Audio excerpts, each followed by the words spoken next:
everybody, Justin here to do another video. It's close to Friday morning. I'm talking about before midnight. It's close to 11 o'clock here right now, but maybe you're watching this any day of the week, but it's close to Friday. This is a new episode of The List. Episode 46, I think, or 47. One of those. This episode of The List, I talk about topics, any topics I want to talk about, anything. But I'm going to stick to wrestling in this episode because that's what I know the most about, is professional wrestling. That's my passion. That's my love. Love of my life is professional wrestling. It lets me down sometimes, but it's always there for me, and it will never leave me. So, this episode of The List. Before I talk about it, I'm going to just talk about some of the backstory, how I kind of figured it out. I had a friend on Twitter, very good friend, very loyal friend. I hope, John Ridlin, I hope you feel the same about me. You're a very good friend. So, he DM'd me when I was watching NXT on Wednesday night. He DM'd me and said, did I see any spoilers? Basically, did I see the spoilers? Did I read any spoilers? Or basically, he was telling me, warning me, look out for spoilers because I don't like spoilers. So I appreciate that, John, that you messaged me that. But usually, a lot of times, I don't see the NXT spoilers because I stay away from my timeline. I just stay on my mentions and talk to people on mentions. I don't look at my timeline really much at all. Anyways, I said no. And I'll stay away from spoilers, basically, is what I messaged back. That I'm very good with staying away from spoilers. And then, he just messaged me, well, the next TakeOver, there's going to be they're making it a really big event, and it's going to be awesome. And I appreciate you messaging me that. I would have found out anyways a couple hours later, or on Thursday, I would have found out when I went to the wrestling sites that I usually visit once a day if I remember to. So anyways, then after NXT on Wednesday night, I went to a wrestling site and it was right on the front page. They weren't trying to hide it, it was right on the front page. It said NXT spoilers, or it said a match is returning, NXT, it basically gave the spoilers. And I don't know why they had to write the spoiler before you even clicked on the article. They wrote what the spoiler was. That was pretty dumb. But it's my fault because I seeked it out. I looked for it and I found out what the spoiler was. That John Ridlin was messaging me about the matchup, or how they are making the next TakeOver really big event. I believe the next TakeOver is right before Survivor Series. I think it's the night before. I think. Anyways. So I saw on the wrestling site, it was right there, right in front of me. And when I saw what it was, I thought to myself right away. I thought I knew it was this. I had a feeling it was this. After what John messaged me and said they're going to make it a really big, grand event, I thought to myself, I think I know what it is. And I was pretty damn excited, but when I saw the spoiler and I clicked on it, and I saw what it was, and I was right, I was very happy about it. Very, very happy, very excited. Because I've always loved this gimmick match. I've always loved it, always thought it was a great idea, a brilliant idea, great, genius concept that Dusty Rhodes came up with. So right now I'm going to say what the spoiler is. If you don't want to hear the spoiler for the gimmick match at the next TakeOver in November, I'll give you 5 seconds to turn this off or mute it. And after the 5 seconds, I'm going to give up what the spoiler is for the next TakeOver. So 5, 4, 3, 2, 1. The spoiler is that the next TakeOver, finally, I'm so happy it's happening. Under the WWE umbrella, in NXT, we're going to have the first ever War Games match. The match beyond War Games, Submit or Surrender. At the next TakeOver, it's going to be epic. It's going to be so great. It's going to be amazing. I can't wait for it. Look, I love the Royal Rumble match. That's a great concept. But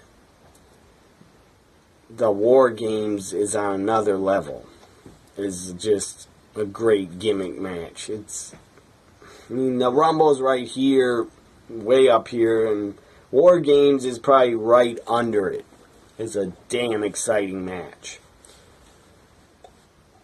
It's, at least the past War Games have had a lot of violence, a lot of bloodshed. I don't know if there'll be blood in this one. There doesn't need to be. But it'd be nice if there was. And I guess NXT is PG, but for a TakeOver, they could have somebody bleed. It's not like it's going to hurt anybody. Anyways, the War Games match is back at the next TakeOver in November on the WWE Network. And according to his website, it has to be. But according to the website, there will be 2 rings there for the War Games. Because you can't. Other companies, other promotions throughout the years have tried to do War Games matches with 1 ring. And it's okay. They're okay, but they're not as good if they don't have 2 rings. NWA TNA tried to do it with 1 ring for years and years. They tried to do it at Lockdown. Lethal Lockdown was kind of like War Games, but not as good because you had 1 ring. And other companies have tried to do War Games with 1 ring. A lot of them. A lot of indie companies that I don't even know are in business anymore. So, you gotta have 2 rings. You have got NXT, WWE, Vince, whoever pays for the NXT production of the TakeOvers. You gotta put the money down to build and set up 2 rings next to each other. Because that's the only way you can have a real official War Games matches. You gotta have 2 rings next to each other for War Games. You gotta have the War Games cage with the roof over it. The original War Games. You gotta build it to look like the original War Games that debuted at the Great American Bash '87. And it was originally 5-on-5. It was a Horseman against Dusty Rhodes and the Road Warriors and Nikita Koloff, the Superpowers. So it was 5-on-5. The original War Games. It was Ric Flair, Tully Blanchard, Arn Anderson, Lex Luger, and J.J. Dillon against Paul Ellering, Nikita Koloff, Dusty Rhodes, and both Road Warriors. And it was epic. Epic match. You can actually watch the first War Games on the WWE Network and all the War Games matches that the NWA and WCW ever did. They're on the network to watch. I've seen them all many times. And I'll probably watch some of them again before TakeOver, just to get hyped for it. But I'm hyped. I'm already hyped for it. War Games is coming back at the next TakeOver. War Games. As I said, Dusty Rhodes came up with it in the NWA. Great idea. Just a brilliant concept, a brilliant match. To have all these people feuding with each other, and you put them in 2 rings in a cage with a roof on it. Brilliant, genius idea for a gimmick match. Especially to end a feud between people that are feuding on opposite teams. And I hope they do this at TakeOver. I hope the referees outside the ring do a coin toss. And whoever wins the coin toss gets the advantage. That would be cool if they do that. Also, for this War Games match, I would like NXT to let Jim Ross call it. Have Jim Ross call it with Mauro Ranallo and Nigel McGuinness. Have good old JR there to call it, because he called the first War Games. 30 years later, over 30 years later, have Jim Ross there to call this War Games in NXT. That'd be awesome. And why not have JR call it? Because he's already under contract. So, I never thought... I mean, there is a point that this War Games would be bigger. The match would be bigger, have more exposure if it was on the main roster, on a main roster big pay-per-view. Like if it was on a Survivor Series or a WrestleMania or a SummerSlam. It would feel bigger, but I don't care about that. I don't care that it is not going to be on the main roster, because I don't think Vince would ever want it on a WWE pay-per-view. Vince doesn't want it, and he's never done it because he doesn't like that Dusty created the match. He doesn't like using gimmick matches that he did not create in his own company, and that's fine and well. It's his company.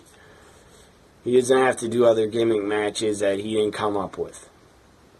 But War Games is such a great idea that they should have done it a lot sooner than 2017. They could have done this back in 2005, 2006. They could have had Evolution being a War Games against HBK and some other people. That would have been awesome. But again, Vince did not want to use War Games for years and years and years, because again, Vince can't take it that he didn't create War Games. But again, WWE owns the rights. They own the rights to the War Games match. They own the rights to the War Games name. I'm sure they got it copyrighted. So just great idea. I am beyond excited. I'm sure this was Triple H's idea. And I'm sure he talked to Vince about it. And Vince agreed. The only reason Vince agreed, because he knows it's in NXT. And Vince, in my opinion, Vince thinks what happens at TakeOver is not going to hurt Survivor Series. Well, it will.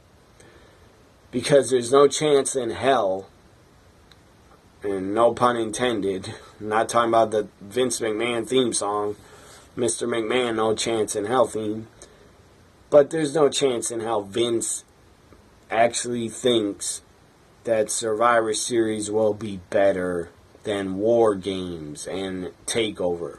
It can't be better, and it won't be better.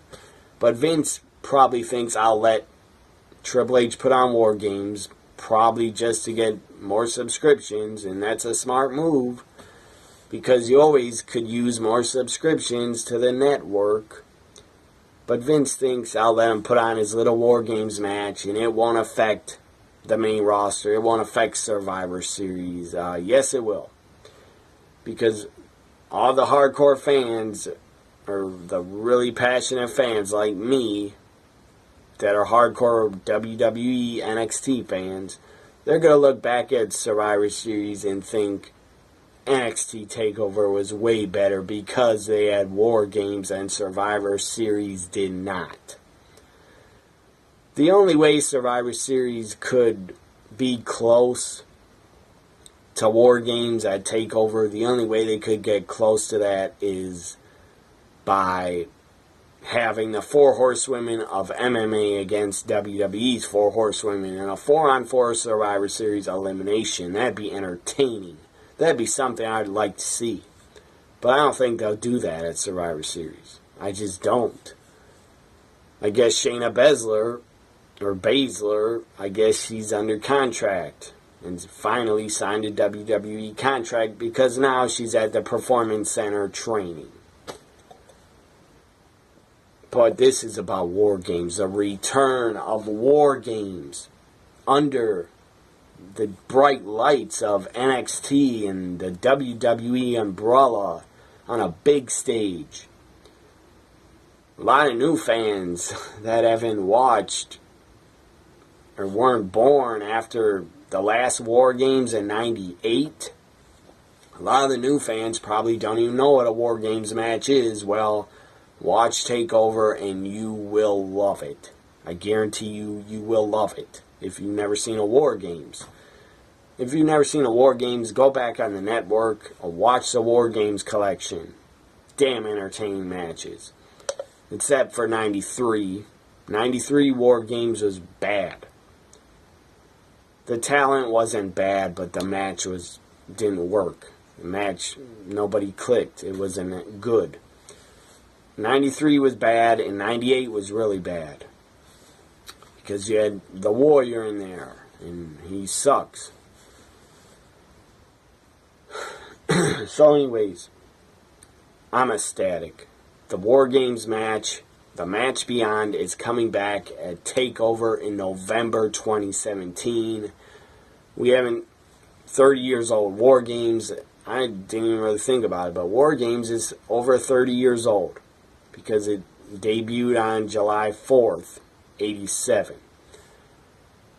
So I thank Triple H. I thank him for this. For him, I'm sure it's his idea for bringing back a War Games. And also Vince agreed to it.